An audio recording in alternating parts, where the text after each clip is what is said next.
যুক্তিতর্ক উপস্থাপন শুরু হয়। ঘুরিয়ে ফেললো, দাফন করতে দিল না, কবরস্থানে নিতে দিল না, জানাজা করতে দিল না। এদিন আওয়ামী শাসনামলের গুম খুন অপশাসনের বিভিন্ন পর্যায়ে তুলে ধরেন তাজুল ইসলাম।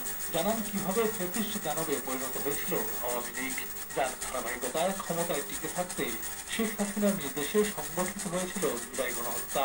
জুলাই অভ্যুত্থানের গণহত্যার পেছনে এই রাষ্ট্রের যে স্বৈর শাসকের কি চেহারাটা ছিল, তারা কিভাবে বাংলাদেশকে একটা গুম এবং খুনের স্বর্গরাজ্যে পরিণত করেছিলেন, তারা কিভাবে নির্বাচন ব্যবস্থাকে ধ্বংস করেছিলেন, এই সমস্ত বিষয়গুলো তুলে ধরেছি। পিলখানাতে সেনাবাহিনী অফিসারদেরকে হত্যা করার মাধ্যমে আমাদের প্রতিরক্ষা ব্যবস্থার মেরুদণ্ড তারা ভেঙে দেওয়ার চেষ্টা করে, পরবর্তীতে গুম খুনের কালচার চালু করে, পরবর্তীতে নির্বাচন ব্যবস্থাগুলো ধ্বংস করে দেয়, তত্ত্বাবধায়ক ব্যবস্থাগুলো বাতিল করে, দুর্নীতি সর্বগ্রাসী রূপ পায়। এইটার মাধ্যমে একটা সাধারণ সরকার থেকে তারা ক্রমান্বয়ে একটা দানবে পরিণত হয়েছিল। চিফ প্রসিকিউটর বলেন, এই বিচার বানচাল করতে নানা ষড়যন্ত্র চলছে। তাদের অপকরণের কথা মানুষ যেন জানতে না পারে, তাই লাইভ চলাকালে প্রসিকিউশনের ফেসবুক পেজে সাইবার হামলা চালায় দুর্বৃত্তরা।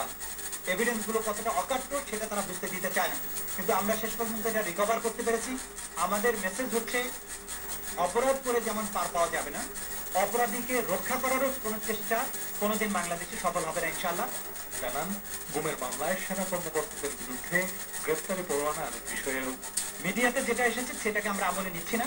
আমাদেরকে যদি বলা হয় যে আটক রাখা হয়েছে, তাহলে আইন অনুযায়ী তাকে অবশ্যই আদালতের কাছে আসতে হবে, এটাই বিধান। এই গ্রেফতারি পরোয়ানাগুলো যথাস্থানে যথাসময়ে জারি করেছেন, এবং এর বাইরেও যে সমস্ত কর্তৃপক্ষের কাছে অবগতির জন্য এই গ্রেফতারি পরোয়ানাগুলোর কপি পাঠানো হয়েছিল, তাদের কাছে এটা পৌঁছে গেছে বলে আমরা জানতে পেরেছি। প্রথম দিনের সময় শেষ হওয়ায় যুক্তিতর্ক উপস্থাপন সোমবার পর্যন্ত মুলতবি করে